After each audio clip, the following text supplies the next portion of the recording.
So first and foremost, you're going to have to determine whether or not you want to purchase the JR Rail Pass, which since the fall of 2023 has nearly doubled in price.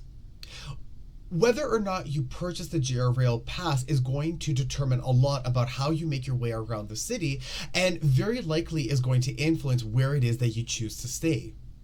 When I visited in 2023, I was able to purchase the pass at the cheaper rate of, I think, about $400 Canadian for 2 weeks, which I believe now is going for $750, if not closer to $800, depending on the conversion.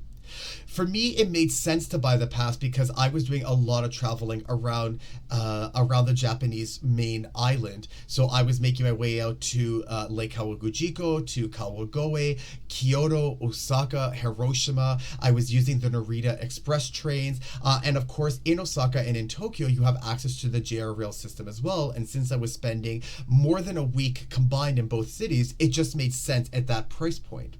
But depending on how long you're staying in Japan and depending on the number of places you're planning on visiting, the pass honestly may not be worth it for you.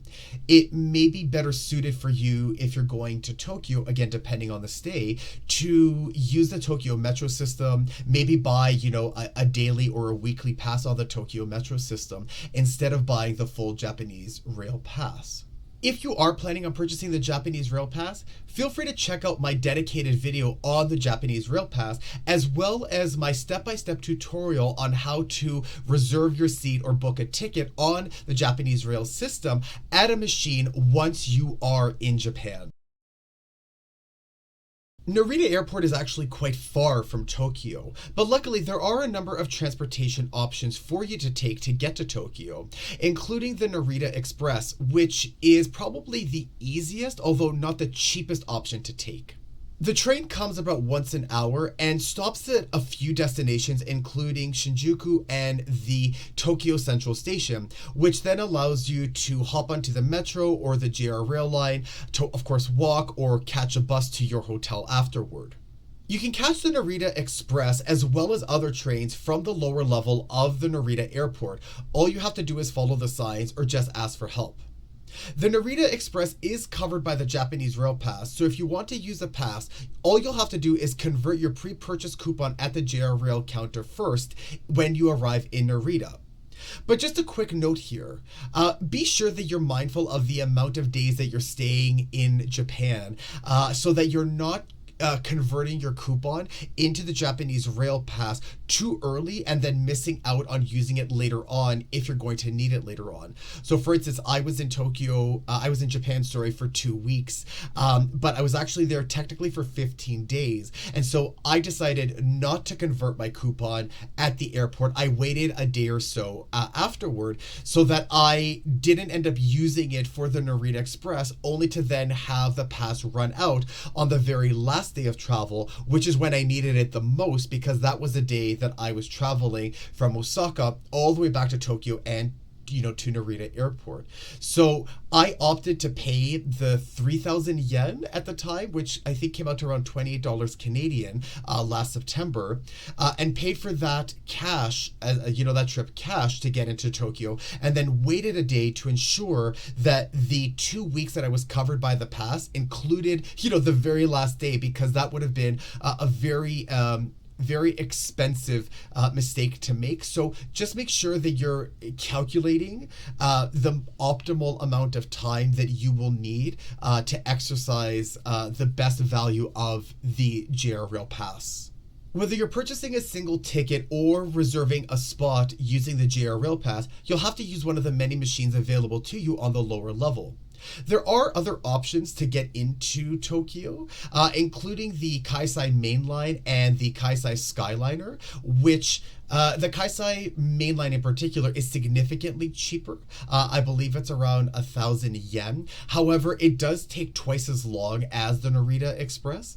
And, considering my day of travel coming from Toronto was 14 plus hours, I had a 4-hour layover in Los Angeles, so it was an 18-hour day.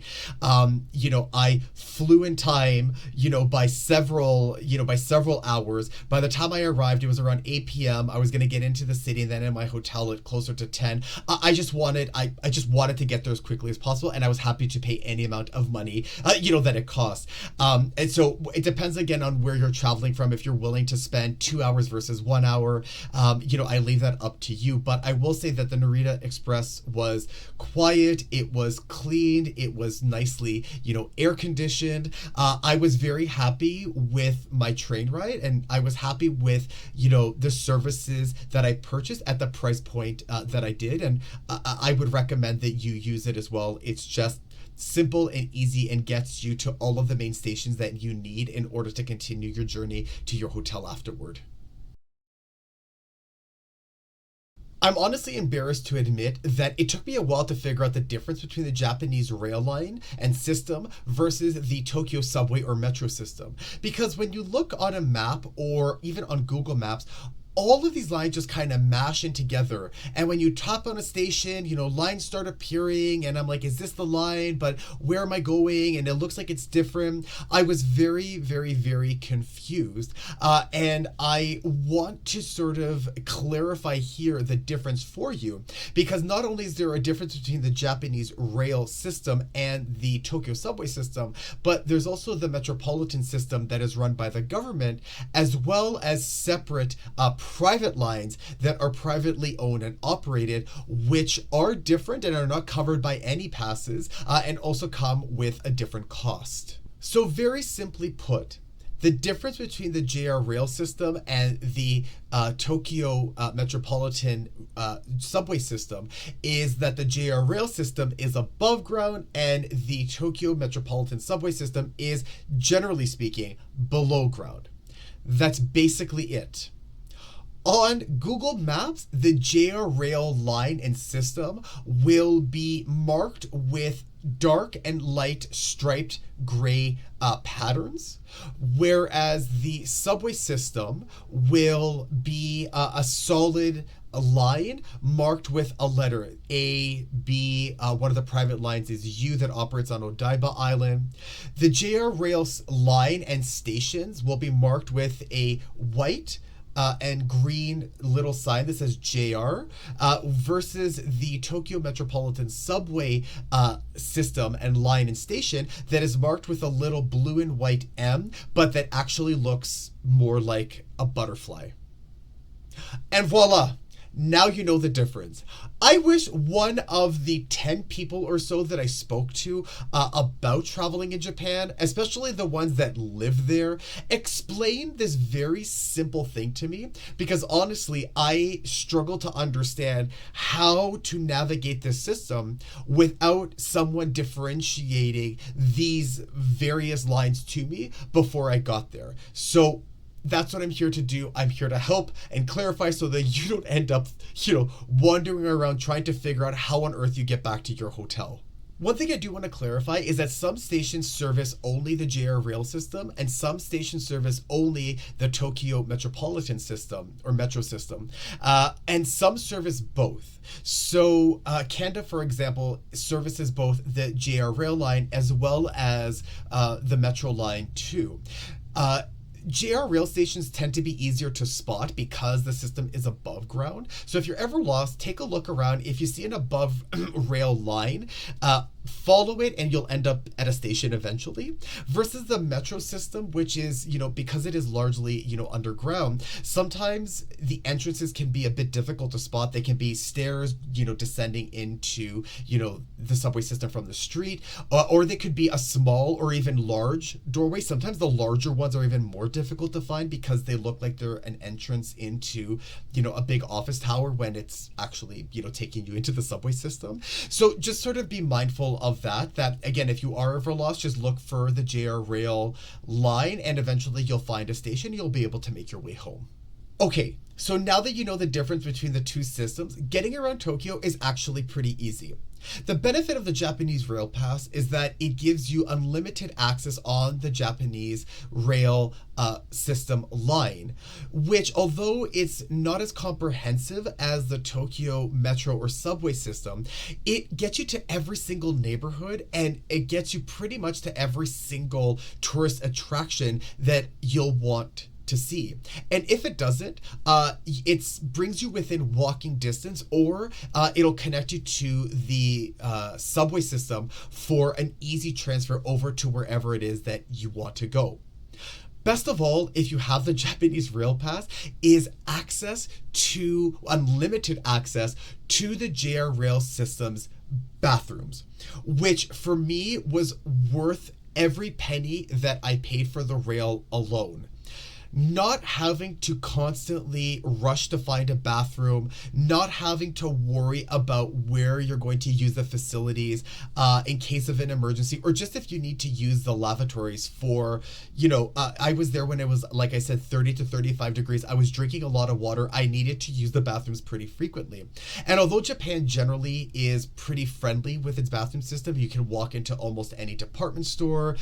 Most stores actually, there's a wide availability of public bathrooms. Just when you're taking transit, before you get on the line or after you get off, if you happen to be, in and around a station, you can pop in and use it. It's, in my opinion, almost worth the price of the pass alone, just to be able to use the, bathroom system that is accessible all over the city. The JR Rail system has a number of rail lines that operate in and through Tokyo, but the ones that you'll most likely use are the Yamanote line, which is oftentimes marked in green and runs in a big circle around Tokyo and makes its way through almost every major neighborhood, as well as the Sobu line, which is in yellow usually and is considered the milk run or the milk route because it stops at every single stop along the crosstown system, and the Chuo line, which is usually in orange, which is the express line, which connects Tokyo Central through Kanda to Shinjuku.